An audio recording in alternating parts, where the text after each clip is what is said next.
Story zone, তোমার অনুভূতিদের খুঁজে নাও এখানেই। এই যে শুনছেন, কে আপনি? কি হয়েছে আপনার?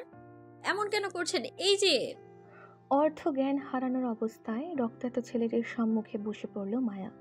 নির্জন রাস্তায় মানুষের চিহ্নমাত্র নেই, অথচ এমন নির্জন রাস্তায় কপাল ফাটিয়ে রক্তাক্ত অবস্থায় পড়ে আছে যুবকটি। উদ্বিগ্নতায় মায়া অচেনা লোকটির সাহায্য করতে চাইল, তাই হাঁটু গেড়ে লোকটির সম্মুখে বসে আলতো হাতের লোকটির গাল নাড়িয়ে সজ্ঞানে আনার চেষ্টা করে পুনরায় একই ভঙ্গিতে ডাকলো মায়া। এই যে শুনছেন, এই যে ডাকতে ডাকতে মায়া নিজের বাসন্তী রাঙা শাড়ির আঁচলটা দিয়ে তৎক্ষণাৎ অচেতন লোকটার কপাল চেপে ধরল, রক্ত পড়া বন্ধ করতে। অস্থির মায়া আবারও ডেকে বলল, এই যে আমায় শুনতে পারছেন? কে আপনি? এইখানে এইভাবে পড়ে আছেন কেন? আপনি কি একা? আপনার সাথে কেউ নেই? এই যে শুনছেন? মায়া অনবরত ঢাকে অর্ধ বেহুশ লোকটি নিভে যাওয়া দুর্বল চোখে তাকাতে চাইল। চোখ পড়ল মাথায় লাল হিজাবধারী ঝাপসা একটি মেয়েলি মুখ। দুর্বলতার রেশ এতটাই যে ঠিকঠাক চোখ মেলে তাকাতে পারল না লোকটা। তবে ঝাপসা চোখ মায়ার উদ্বিগ্নতা দেখে অস্পষ্ট স্বরে ঠোঁট নাড়িয়ে কি যেন আওড়াতে চাইলে মায়া সেটা বুঝতে পেরে তৎক্ষণাৎ মাথা ঝুঁকে কান বাঁধল লোকটির সম্মুখে। অচেনা লোকটি নিভে যাওয়া দুর্বল গলায় বলতে চাইল, আমার মিষ্টি প্রয়োজন। আমাকে মিষ্টি জাতীয় কিছু খেতে দেন মিস। লোকটির অস্পষ্ট স্বরে কথাগুলো মায়া বুঝতে পেরে মাথা তুলে তাকালো লোকটির দিকে। বেশ অদ্ভুত লাগলো লোকটিকে মায়ার কাছে। মাথা ফাটিয়ে রাস্তায় পড়ে আছে, নিজের জীবন মরণ সমস্যা নিয়ে সেদিকে লোকটার খেয়াল নেই, অথচ সেসব চিন্তা না করে মায়ার কাছে এই অসময়ে মিষ্টি চাইছে। মিষ্টি দিয়ে কি করবে এই লোক? মায়া তখন বুঝলো না হঠাৎ লোকটির মিষ্টি চাওয়ার কারণটা। তাই শাড়ির আঁচলে লোকটির কপাল চেপে রেখে আগের ন্যায় বলল মায়া, মিষ্টি? মিষ্টি দিয়ে কি করবেন আপনি? আপনার কপালের যা অবস্থা, আপনাকে দ্রুত ডক্টরের কাছে না নিলে আপনি আরো অসুস্থ হয়ে যেতে পারেন ভাইয়া। আমায় সাহায্য করতে। মায়াকে বলতে না দিয়ে লোকটি ফের হাঁপিয়ে উঠে দুর্বল গলায় বলল, আবার প্রেশার ফল করেছে মিস। সুগার প্রয়োজন, মিষ্টি ব্যবস্থা করুন কুইক। মায়া চমকে উঠল লোকটির কথায়। সুগার সমস্যা মায়ার বাবারও হয় মাঝে মধ্যে, তখন হাতের কাছে মিষ্টি প্রয়োজন হয়।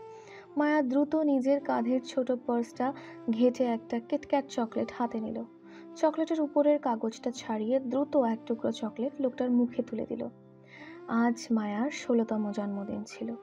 বড় ভাই আরিফের সাথে জন্মদিন উপলক্ষে ঢাকায় এসেছিল ঘুরতে। বেশ ফুরফুরে সারাটা দিন কাটালো আনন্দ করে। সাথে অবশ্য চাচাতো বোন জুইও ছিল। এই অচেনা লোকটাকে মায়া নিজের চকলেট খাওয়াচ্ছে, সেটাও জন্মদিনের উপহার পাওয়া চকলেট ছিল মায়ার। আরিফ দিয়েছিল মায়াকে আজ। এতক্ষণ যাবৎ মায়া আরিফের সাথেই ছিল। দিন গিয়ে সন্ধ্যা হওয়ায় দারুণ সবাই পুনরায় ব্রাহ্মণবাড়িয়ার উদ্দেশ্য ফিরে যাচ্ছিল বাসায়। কিন্তু পথিমধ্যে হঠাৎ আরিফের বাইক চলতে চলতে থেমে যায়। তারপর আরিফ গাড়ি চেক করতে গিয়ে বুঝলো গাড়ির তেল ফুরিয়ে গেছে, সাথে গাড়ির টায়ার পাঞ্চার। এই জন্য মূলত আরিফ বিপাকে পড়ে আর ব্রাহ্মণবাড়িয়ার উদ্দেশ্যে যেতে চাইল না, বরং ঢাকার পার্শ্ববর্তী এলাকায় থেকে গেল এবং আশেপাশে খোঁজ করে একটা হোটেলের দুটো রুমও বুকিং করলো। একটা নিজের জন্য, অন্যটা জুই আর মায়ার জন্য। হোটেল থেকে খাওয়া দাওয়া করে বেশ রাতে বোনদের নিয়ে পার্শ্ববর্তী মার্কেটে বের হয়েছিল আরিফ অল্প স্বল্প কেনাকাটা করতে। কিন্তু মায়া কিভাবে কিভাবে যেন তাদের হতে ছুটে যায় এবং এই অচেনা লোকটির খপ্পরে পড়ে যায় সাহায্য করতে। তারপর থেকে মায়া আর বলতে পারছে না সে কোথায় আছে, আর এই অচেনা লোকটিই বা কে। মায়া লোকটিকে পরপর বেশ অর্ধেকটা চকলেট খাওয়ানোর পর লোকটা খানিকটা স্বস্তির হয়। বড় বড় নিঃশ্বাস ফেলে মায়ার কোল ঘেঁষে শরীর ছেড়ে দেয় দুর্বলতায়। মায়া চমকালো, ভরকালো, হতবিহবল হয়ে লোকটির হঠাৎ কাণ্ডে। জড়তায় সিটিয়ে শিরশির করে উঠল শরীর মন। কম্পনের দেখা মিলল ওর ছোট শরীরে। মায়া কাঁপা কাঁপা হাতের ফের লোকটির মাথায় শাড়ির আঁচলটা ভালো করে চেপে ধরে বলল, এই যে শুনছেন ভাইয়া, আপনার ফোনটা দিন না। আপনার আর আমার বাড়িতে ফোন করে জানিয়ে দিই যে আমরা বিপদে পড়েছি রাস্তায়। আমাদের যেন তারা জলদি জলদি এসে এখান থেকে নিয়ে যায়। বাইরের আবহাওয়াটাও ভালো না, দেখুন না কিরূপ ঝড় ঝাপটার বাতাস বয়ে যাচ্ছে। আশেপাশে হয়তো কোনো যে কোনো সময় তুফান আসতে পারে, তাই দ্রুত আপনার ফোনটা দিন না প্লিজ, বাসায় কল করব আমি। লোকটির কান অবধি পৌঁছালো না মায়ার কথাগুলো। দুর্বলতায় চোখ বন্ধ করে পড়ে আছে মায়ার কোলে। মায়া নিজের অবস্থানের কথা চিন্তা করে ঠোঁট ভেঙে উঠে কান্নায়। আচ্ছা মতন ফেসে গেছে সে। না নিজের একটা ফোন আছে, আর না লোকটা কিছু বলছে। এদিকে রাতটা অনেক বেশি হয়ে গেল, তার উপর আবার আকাশের অবস্থাটা বেশ খারাপ। যে কোনো সময় আকাশ ফেটে বৃষ্টি নামলো বলে। আবহাওয়া বেশ ভালো নয়। প্রবল বাতাসে ফুটপাতের ধুলো পর্যন্ত গোল গোল ঘুরছে। এমন তো অবস্থায় মায়া চোখে মুখে অন্ধকার দেখছে অচেনা লোকটিকে নিয়ে এই মাঝ রাস্তায়। মায়া প্রবল কান্না পেল অসহায়ত্বে। সে নিজেও এই শহরের রাস্তাঘাট চেনে না। বর্তমানে যে জায়গায় মায়া বসে আছে সে জায়গাটার নামটাও জানা নেই ওর। মায়া কিভাবে কি করবে বুঝতে পারছে না আপাতত। শূন্য মস্তিষ্কে অসহায়ত্ব প্রকাশ করে ঠোঁট ভেঙে এবার কেঁদেই ফেলল। তারপরও অচেনা লোকটিকে একা ছেড়ে গেল না। মায়া চলে যেতে চাইলেও সেই রাস্তা বন্ধ, কারণ এখানের কোনো কিছুই মায়ার পরিচিত নয়। দেখা গেল এই লোকটাকে রাস্তায় ফেলে সে চলে গেল, কিন্তু কিছু দূর যেতেই আরো বড় কোনো বিপদের সম্মুখীন হয়ে গেল। তখন মায়া কি করবে? ভয়ার্ত মায়া মুখ তুলে আশেপাশে পর্যবেক্ষণ করলো। আপাতত আশেপাশে কোনো মানুষের চিহ্ন পর্যন্ত দেখা যাচ্ছে না, যে কারো কাছ থেকে সাহায্য চাইবেও। অসহায় মায়া লোকটির কাঁধ চেপে কোনো মতে ধরে বসাতে চাইলে দুর্বলতায় লোকটি ফের নেতিয়ে পড়ল মায়ার কাঁধের উপর কপাল ঠেকিয়ে। অদ্ভুত শিহরণে মায়ার কিশোর মন কেঁপে উঠল। কাপা কাপা হাতের মায়া লোকটির দুবাহু ধরে বলল, এই যে ভাইয়া, আমায় শুনতে পাচ্ছেন? আপনার ফোনটা কোথায় বলুন না প্লিজ।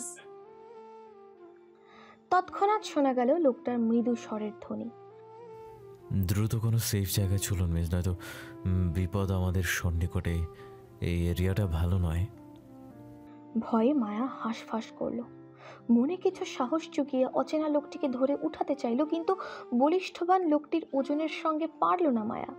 ধীমের হাঁপিয়ে উঠল লোকটিকে দাঁড় করাতে গিয়ে। সেই সাথে উঠতে গিয়ে নিজের পায়ের পাতায় নিচে পড়ে শাড়ির কুচিগুলো খুলে গেল তরতর করে। আটকে উঠে তৎক্ষণাৎ মায়া বাম হাতে খুলে যাওয়া শাড়ির কুচিগুলো ধরে এলোমেলোভাবে পুনরায় কোমরে গুজল। লোকটাকে ধরে দাঁড় করাতে গিয়েও মায়া আরেক ঝামেলায় পড়ে গেল। যখন দেখলো মায়া হাইটে লোকটির কাঁধ সমান হলো তখন।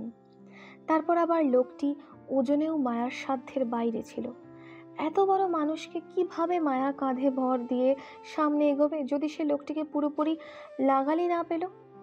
অসহায় মায়া বেশ এবার কিছু না করতে পেরে ছুটে কান্না পেল। আর একটু লম্বা হলে কি এমন হতো? অন্তত লম্বা জোরে না হয় এই লোকটিকে এই মুহূর্তে ঠিকঠাক সাহায্য করতে পারত। মায়া ভাবনার মাঝে পুনরায় আটকে উঠল যখন বুঝতে পারল অচেনা লোকটি মায়ার কাঁধ চেপে নিজের ভর ফেলছে মায়ার উপর। লোকটি বেশ লম্বা হওয়ায় মায়ার দিকে অনেকটাই ঝুঁকে পড়তে হয়েছে তাকে। মায়া তরতর করে কেঁপে উঠে বাধা দিতে চাইলে বুঝতে পারল লোকটির অবস্থা আরও খারাপ হয়ে যাচ্ছে ক্রমাগত। লোকটা নিজের দুর্বলতায় ঠিকঠাক দাঁড়াতে পারছে না বলে মায়ের উপর ওজন ছেড়ে দিচ্ছে ধীরে ধীরে। তাই এখন যদি মায়া দ্রুত এই ঝড় ঝাপটার মাঝে লোকটিকে নিয়ে সেফলি কোনো জায়গায় না যায় তাহলে আরও বিপদে পড়বে তারা দুজন। অচেনা লোকটি যে কোনো সময় জ্ঞান হারাতে বলে মনে করছে মায়া, তাই নিজের কাঁধের উপর লোকটির হাত চেপে ধরে সামনে এগোলো সে। লোকটার হাইট আর ওয়েট সামলাতে গিয়ে মায়া বারবার খেই হারিয়ে হোঁচট খেয়ে পড়তে গিয়েও নিজের ব্যালেন্স সামলিয়ে সামনে এগোয়। বেশ অনেকটা পথ এলোমেলো হাঁটার পর দেখা মিলল এক অর্ধবয়স্ক লোকের সাথে। দ্রুত পদে হাঁটছেন তিনি, কিন্তু ভাগ্যক্রমে দেখা মিলল মায়াদের সাথে। মায়া বেশ আকুতি মিনতি করে সাহায্য চাইল নিজের আর অচেনা লোকটির জন্য। বয়স্ক লোকটি প্রথমে অচেনা যুবক যুবতীকে সাহায্য করতে মন বাঁধলেও মুখে কিছু বলল না বা মানবতার খাতিরে, বরং নিশ্চুপে এগিয়ে আসলো মায়াদের সাহায্য করতে। মায়ার কাঁধ থেকে অচেতন লোকটি নিজের কাঁধে তুলে নিয়ে গেল নিজের বাড়ি পর্যন্ত। মায়া তাদের পেছন পেছন গেল, কিন্তু বিপত্তি বাঁচল অর্ধবয়স্ক লোকটির বয়স্ক বৃদ্ধা বাবাকে নিয়ে। তিনি মায়ার আর রক্তাক্ত ছেলেটির অবস্থা দেখে বেঁকে বসল। সাহায্য করতে দ্বিমত জানালো। ওনার ধারণা মায়া আর অচেনা লোকটি প্রেম যুগল এবং তারা পরিবারের চাপে পালিয়ে এসে হোটেল রুমে আশ্রয় নিয়ে আকাম করতে গিয়ে দুজন পুলিশের কাছে ধরা খেয়েছে। এরপর ছেলেটি পুলিশের হাতে মার খেয়ে দুজন আবারও পালিয়েছে এবং ওনার বাড়িতে এই মুহূর্তে আশ্রয় নিতে যাচ্ছে ওনার ছেলের মাধ্যমে। এমনটা ওনার চিন্তা ভাবনা এটাই ইতিমধ্যে। চিন্তা ভাবনা অনুযায়ী মায়াকে এক ছুট কথা শুনিয়ে ফেলেছে এসব বিশ্লেষণ করে। অবশ্য বৃদ্ধা লোকটির এমন সব বিশ্লেষণ করার পিছনে যথেষ্ট কারণও আছে, আর সেটা হলো মায়ার পরিহিত এলোমেলো শাড়ির আর অচেতন যুবকটির ইন করা শার্টের প্যান্টের ভেতর থেকে বেরিয়ে আসার জন্য মূলত ওনার অপবিত্র ধারণা আসলো মনে মায়াদের নিয়ে। বৃদ্ধা লোকটার কথায় মায়া কান্না করতে করতে নিজের দিকে তাকায়। অচেনা লোকটিকে নিয়ে টানাটানি করাতে মায়ার গায়ের শাড়িটা অগোছালোর সাথে সাথে রক্তের লাল দাগে ছড়িয়ে আছে সমস্ত শাড়ির জায়গায় জায়গায়। এমনকি মাথার হিজাবটাও ঠিক নেই। শাড়ির আঁচলটাতে পূর্ব থেকেই লোকটির রক্তে ভিজা ছিল, তাই ওনার ধারণা হতেই পরে মায়া অসৎ কাজে বেরিয়েছে এই অচেনা লোকটির সাথে। মায়া ঠোঁট চেপে কান্না আটকাতে চাইল। এই কেমন পরিস্থিতির শিকার হলো সে।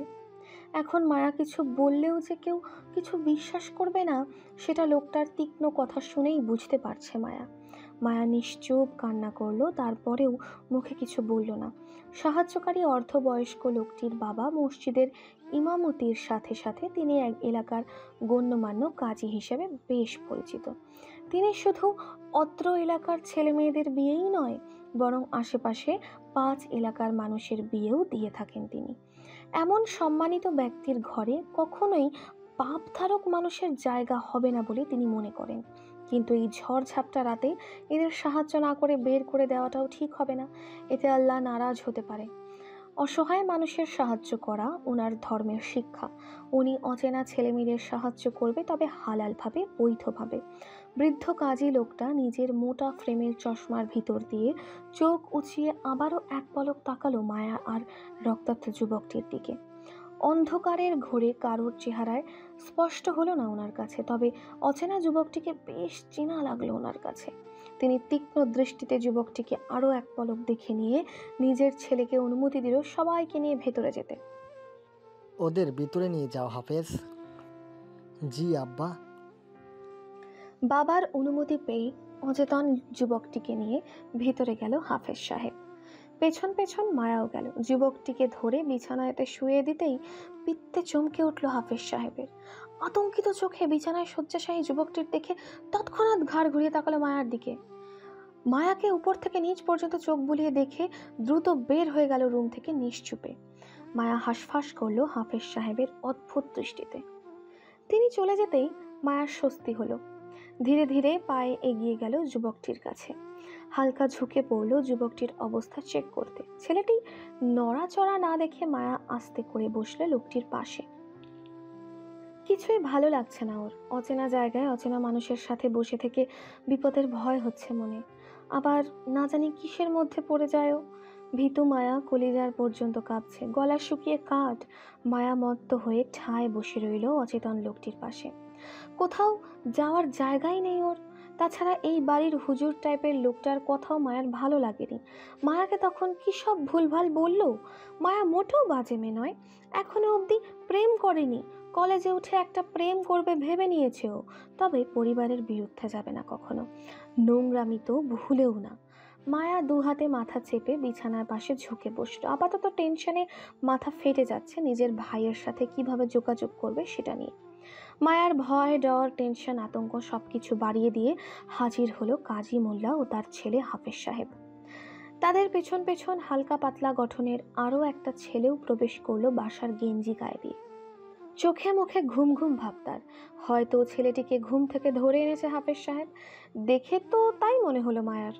কাজী মোল্লা সাহেব হাতে মোটা করে রেজিস্ট্রি খাতাটা বুকে চেপে মায়ার সম্মুখে দাঁড়ালো। এক পলক ঘৃণা ভরা দৃষ্টিতে মায়াও বেহুশরত ছেলেটিকে দেখে নিয়ে দৃষ্টি সরিয়ে তাকালো হাফেজ সাহেবের দিকে। বাবার বিরস দৃষ্টির মানে বুঝতেই নিজের ছেলেকে তাড়া দিয়ে বললেন হাফেজ সাহেব। বাবার কথা অনুযায়ী তাই করল সুমন। চোখের পলকে পাশের ঘর থেকে চেয়ার এনে দিল কাজী মোল্লা সাহেবকে বসতে। কাজী সাহেব কোনো রকম ভনিতা ছাড়াই চেয়ার টেনে খাতা খুলে বসলো মায়ার সম্মুখে। শব্দ করে গলা খাকিয়ে মায়ের উদ্দেশ্যে হুমকি স্বরূপ বলল, মানুষকে সাহায্য করা আমার ধর্ম, তাই বলে আমার কাছে পাপের জায়গা নেই। আমি জিনাকারীদেরকে অপছন্দ করি। তোমরা অপবিত্র হয়ে এসেছ, আমার দুয়ারে। আমার ঘর পবিত্র ঘর, তোমরা অপবিত্র করছো। হ্যালো ডিয়ার লিসেনার্স, আপনারা শুনছেন স্টোরিজ অন প্রেজেন্স ধারাবাহিক পর্ব গল্প। আমাদের সামগ্রিক প্রচেষ্টাকে উৎসাহিত করতে লাইক অ্যান্ড কমেন্ট করতে ভুলবেন না। Thank you. তাই আমি আল্লাহর নামে পবিত্র করতে চাই কালিমা পড়িয়ে। আমার কাছে মিথ্যার সুযোগ নেই। তোমাদের অবস্থানে বলে দিচ্ছে তোমরা নোংরামি করে এসেছ পালিয়ে এখানে। আর এই মেয়ে তুমি, যে ছেলের সঙ্গ ধরে নিজের পরিবারকে ছেড়ে আসলে, সে ছেলে তোমার কতদিনের আপন হবে সেটা তুমি বুঝে যাবে খুব শীঘ্রই। এই ছেলে যে কারো আপন না সেটা পুরো দেশ জানে। ক্ষমতার অহংকার যার রঙে রঙে, সে ছেলে তোমাকে কতটুকু আপন রাখবে সেটা আল্লাহই জানে। যাই হোক, আল্লাহ তোমার সহায় হোক। আমি এখন বিয়ে পড়াচ্ছি, সুন্দর করে বিয়েটা শেষ করবে, নয়তো তোমার ক্ষমতাধর প্রেমিকও প্রাণ নিয়ে বাসায় ফিরবে না। তার অবস্থা এমনিতেই ভালো নেই, তাই বলছি আমার সাথে তর্কে গিয়ে ঝামেলা বেরিও না। আমার কিন্তু বেশ সময় লাগবে না এই এলাকার মানুষকে জড়ো করে তোমাদের বিচার করতে। আমার তোমাদের নিয়ে মাথা ব্যথা নেই। আমার সমস্যা হলো তোমাদের পাপ করা নিয়ে। আমি আবার সহজে পাপ কাজ মানতে পারি না। তাই বলছি, আমি যা বলবো তা চুপচাপ মেনে নিয়ে বিয়েটা করে নিবে, বুঝেছো মেয়ে? চশমার ফাঁকে চোখ উঁচিয়ে তাকালো মায়ার দিকে কাজী সাহেব। মনোভাব অত্যন্ত শক্ত ওনার, বিরক্তির সাথে সাথে রুষ্টও তিনি। যদি মায়া ওনার কথা না শোনে তাহলে যে কোনো সময় শক্ত কিছু ঘটিয়ে ফেলতেও দ্বিধা করবেন না তিনি। তারপরেও পাপটা মেনে নেবে না সহজে। মায়া হতভম্ব হয়ে তাকিয়ে রইল বৃদ্ধা কাজীর দিকে। কোথায় থেকে কোথায় চলে গেল এই লোক? মায়া কখন কিসের পাপ করলো? উপকার করা কি পাপ নাকি? কারো উপকার করার তো নেকির কাজ, তাহলে মায়া পাপী হলো কিভাবে? ভীতু মায়া আরো সিটিয়ে গেল ভয়ে। এতক্ষণের দমে রাখা কান্নাটা ফুপিয়ে কেঁদে উঠল ততক্ষণে। মায়ার হঠাৎ কান্নায় ধমকে উঠে কাজী সাহেব। মায়া ভয়ে আরো সিটিয়ে গেল, মুখের ভেতর শাড়ির আঁচল চেপে বসে। মায়ার তখনও জানা নেই কিভাবে জটিল পরিস্থিতি সামাল দিতে হয়। পরিস্থিতির ফ্যাসাদে পড়লে কিভাবে বাঁচতে হয় তাও জানে না। অতিরিক্ত ভয় পেলে মায়ার শুধু বুক ফেটে কান্না আসে, এখনো তাই আসছে। মায়া ভয়ে জড়সড় হয়ে বসল। কাজী সাহেব কামিলা পড়তে পড়তে মায়াকে শক্ত গলায় কবুল বলতে বলল। মায়া ধমক খেয়ে ভয়ে কান্না করতে করতে কবুল বলে দিল, কিন্তু তখন কাজী সাহেব অর্ধ বেহুশ ছেলেটিকে কবুল বলতে বলল, তখন ছেলেটি ওই অবস্থায় ঘোরের মাঝেই 3 কবুল বলে ফেলল। মায়াদের বিয়ে সম্পূর্ণ হলো, কিন্তু মায়া একটা জিনিস লক্ষ্য করলো, কাজী সাহেব মায়ার স্বামী নামক লোকটি থেকে কোনো রকম নাম ঠিকানা জিজ্ঞাসা করলো না, শুধু মায়াকে ছাড়া। যেন তিনি পূর্ব থেকেই ছেলেটির বাপ দাদার নাম জানেন এবং সেই অনুযায়ী তিনি নিজেই সবকিছু লিখে নিয়েছেন কাবিননামায়। মায়া পরিবারের কথায় জিজ্ঞাসা করলে মায়া শুধু নিজের বাবার নাম আর জায়গার নাম ব্রাহ্মণবাড়িয়া এইটুকু বললেই ব্যাস। মায়াকে কাবিননামায় সিগনেচার করতে বলল। মায়া কলম হাতে সিগনেচার করতে গিয়ে এক পলক চোখ আউড়িয়ে কাবিননামায় নিজের সত্য হওয়ার স্বামীর সিগনেচারটাতে চোখ বুলালো একটু করে। বরের জায়গায় স্বামী নামটা মায়া ভালোভাবে থেকেও বুঝলো না আসলে সেখানে লোকটা কি নাম লিখেছে। কেমন ঘুরিয়ে পেঁচিয়ে দ্রুত একটা নাম লিখে নিল লোকটা, অথচ নামটা মায়া বুঝতেই পারছে না কি লেখা আছে তাতে। মায়া নামটা ভালো করে পরখ করে বুঝলো এটা ইনিশিয়াল সাইন করা, তাই মায়া শত চেষ্টা করলেও সিগনেচারটা মায়ার ছোট মাথায় ঢুকবে না। অসহায় মায়া সিগনেচারটার উপর এক নজর বুলিয়ে চোখ ভর্তি জল নিয়ে তাকালো অর্ধ বেহুশ স্বামীর দিকে। সেদিকে এক পলক তাকিয়ে কাপা কাপা হাতে সেও কাবিননামায় সিগনেচারটা করে বিয়েটা সম্পূর্ণ করতেই কাজী সাহেব উঠে দাঁড়ালো খাতার পত্র গুছিয়ে। এক পলক মায়াকে দেখে নিজের ছেলে ও নাতিকে নিয়ে রুম থেকে বের হতে যেতে যেতে নিজের বউকে ডাক ছেড়ে বলে গেল মায়াদের কিছু খাওয়ার জন্য। রাতের প্রায় শেষ প্রহর। হাতের মুঠোয় বাটন ফোনটি চেপে বিষণ্ণ ভগ্ন হৃদয় নিয়ে অন্ধকারাচ্ছন্ন খোলা আকাশের দিকে তাকিয়ে আছে 3 শেটের জানালা দিয়ে মায়া। ওর ছোট মনের আকাশে আজ ভীষণ মেঘ জমেছে। সেই মেঘের বাঁধ ভাঙা বৃষ্টি হয়ে বারবার গাল গড়িয়ে পড়ছে ক্ষণে ক্ষণে। মায়া বারবার হাতের উল্টো পিঠে গাল মুছতে ব্যস্ত, সেই সাথে মুঠোয় ফোন চেপে নিজের ভাইকে কল করছে অনবরত। এই ফোনটি বাড়িওয়ালা ছেলের বউয়ের। খাবার দিতে আসায় তখন মায়া ফোন চেয়েছিল মহিলাটির কাছ থেকে। তিনিও মায়ার মনের অবস্থা বুঝে নিজের ফোনটি দিয়ে সাহায্য করেছিল মায়াকে, কিন্তু মায়ার ভাগ্য সহায় হলো না। সেই মধ্যে রাতে থেকেই এক নাগাড়ে কল করে যাচ্ছে আরিফকে, কিন্তু ভাইয়ের ফোন বন্ধ। বারবার নট রিসেবল বলছে। মায়া কান্নার বেগ বাড়ে, ফুপিয়ে কেঁদে উঠে বিছানায় শয্যাশায়ী স্বামীর দিকে তাকায়। নাম দাম পরিচয় কিচ্ছু জানে না মায়া, অথচ এই লোক নাকি মায়ার স্বামী। ভাগ্যের কি পরিহাস! তাছাড়া এখন মায়া পালিয়ে গেলে ইহজীবনে এই লোকের সাথে মায়ার আর দেখা হবে কিনা তাও সন্দেহ। দেখা না হওয়াটা 100% নিশ্চিত। এই লোকটা হয়তো নিজেও জানে না মায়া এই লোকের বউ। জানবে বা কিভাবে? লোকটা সজ্ঞান থাকলে তো জানবে না কি? সে তো অজ্ঞানরত বেহুশ অবস্থায় মায়াকে বিয়েটা করলো। মায়ার মতো করে সেও মায়ার নাম ঠিকানা জানে না, এমনকি মায়াকে হয়তো চোখের দেখাটা পর্যন্ত দেখেনি সে। হুঁশ ফেরার পর এই লোককে মায়া কি বলবে? বলার মতো কি আদৌ কিছু আছে মায়ার কাছে? বিয়ের বিষয়টা জানতে পেরে যদি লোকটা উঠে মায়ার সাথে খারাপ আচরণ করে তখন কি করবে মায়া? ভয়ার্ত মায়া আরো ভয়ার্ত হলো। চুপিসারে এখান থেকে পালিয়ে যাওয়ার পায়তারা করলো। যাওয়ার আগে কি মনে করে স্বামী নামক অচেনা লোকটার সম্মুখে দাঁড়ালো।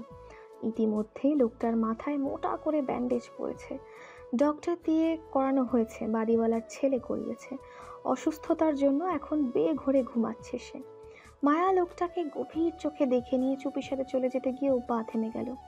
হাতের বাটন ফোনটা চেপে সময়টা দেখে নিল। 3:40, প্রায় ভোর। মায়া হাঁসফাঁস করলো লোকটাকে এই অসুস্থ অবস্থায় একা রেখে যেতে। একটা মাত্র স্বামী মায়ার, এই অসুস্থতায় মাঝে যদি হারিয়ে যায়, মায়া চলে গেলে তখন কি হবে? মায়ার পাপ হবে না? না থাক, মায়া না হয় আর একটু কষ্ট করে কেটে কুটে স্বামী পাশে থেকে গেলে পাহারা দেওয়ার জন্য। তবে স্বামী চোখ খোলার আগেই মায়া পালিয়ে গেলে তখন লোকটাও মায়াকে অপ্রকাশিত বিয়েটার জন্য আর দায়ী করতে পারবে না। মায়া বেঁচে যাবে সারা জীবনের জন্য। এমনিই লোকটা মায়াকে ভালোভাবে দেখেনি। এরপর আবার মায়ার সম্পর্কে সে কিছু জানে না। এখন যদি মায়া পালিয়ে যায় তাহলে জীবনে মায়ার সঙ্গে খোঁজ পাওয়ার সম্ভাবনাও নেই। স্বস্তির মনে মায়া ততক্ষণ বসে রইল যতক্ষণ পর্যন্ত না আরিফ মায়ার কলটা রিসিভ করছে।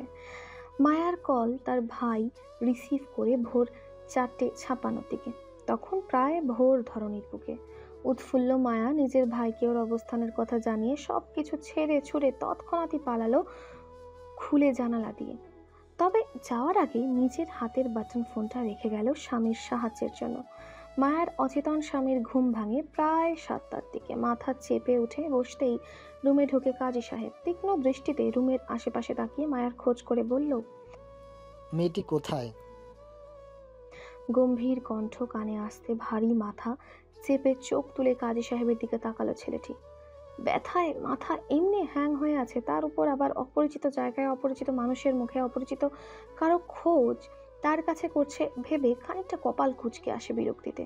সে উত্তর করলো না, বরং মাথা চেপে বলল, আমাকে এখানে কে নিয়ে এসেছে? আমার ছেলে। কাজীর সাহেবের কথায় পৃষ্ঠে তেমন কিছু বলল না যুবকটি, শুধু একটু করে বলল, একটা ফোন পাওয়া যাবে? কাজী সাহেব তীক্ষ্ণ দৃষ্টিতে ছেলেটির হাবভাব বোঝার চেষ্টা করে বলল, তোমার সামনে রাখা আছে, দেখো।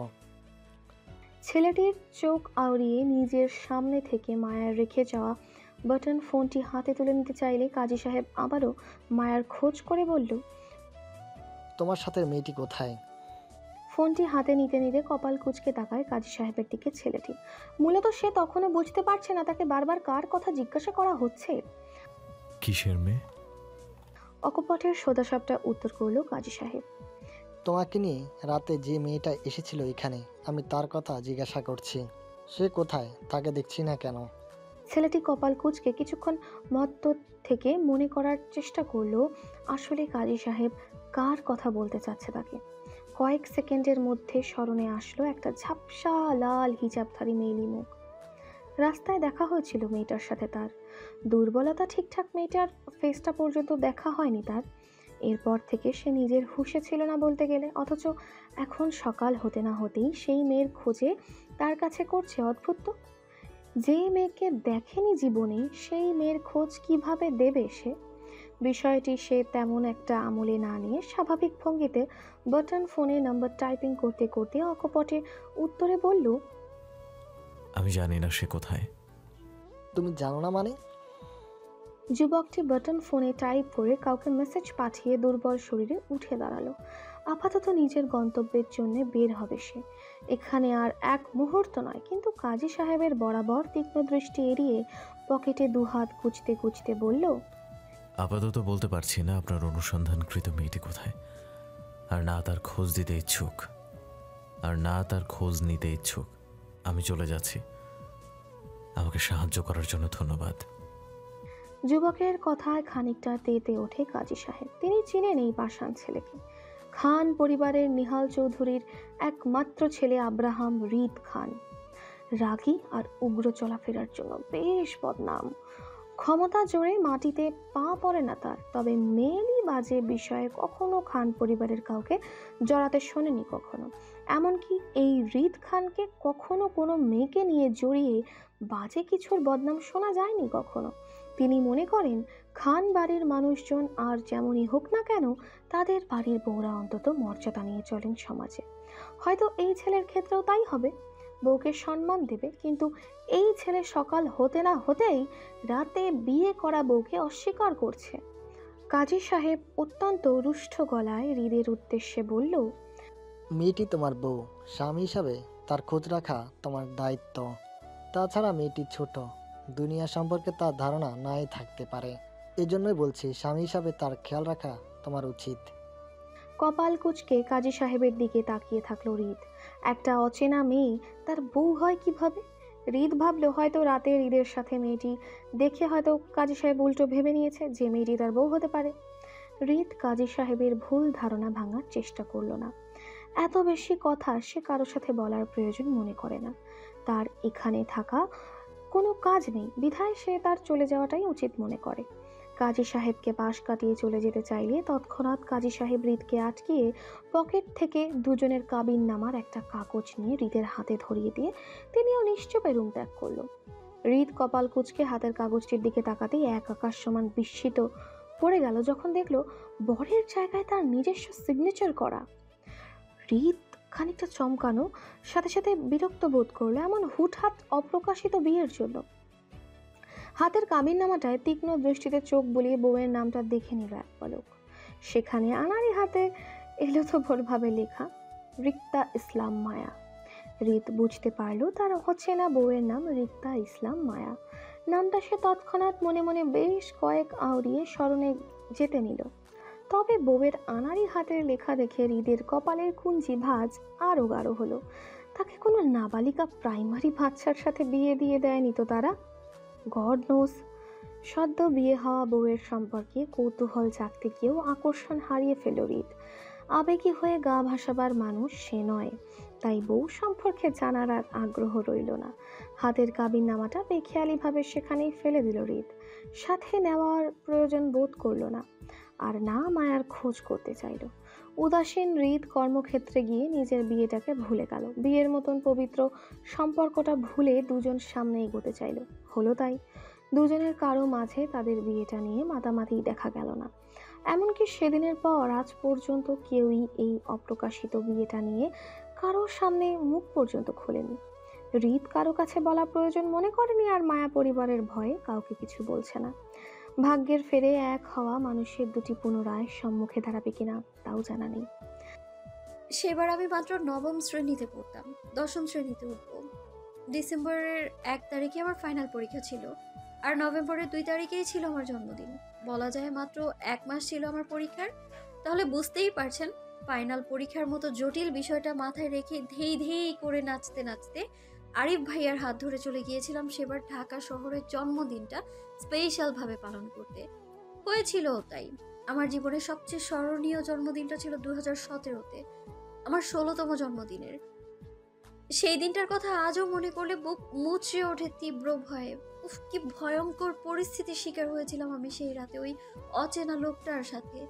চেনা নেই, জানা নেই, তারপরেও হুট করে ওই লোকটার সাথে বেঁধে গেলাম আমি। পুজোর টাইপ বুড়ো লোকটা যদি আমার চরিত্র নিয়ে কথা না বলতো, তাহলে হয়তো বিষয়টা অন্যরকম হতো। স্বাভাবিকভাবে আমি তাদের বোঝাতে পারতাম আসলে আমরা বিপদে পড়ে ওনার কাছে সাহায্যের জন্য এসেছিলাম, কিন্তু তেমন কিছুই হলো না।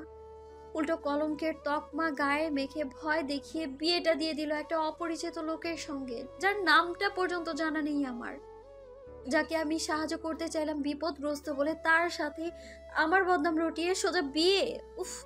হ্যালো ডিয়ার লিসেনার্স, আপনারা শুনছেন স্টোরিজ অন প্রেজেন্স ধারাবাহিক পর্ব গল্প। আমাদের সামগ্রিক প্রচেষ্টাকে উৎসাহিত করতে লাইক অ্যান্ড কমেন্ট করতে ভুলবেন না। Thank you.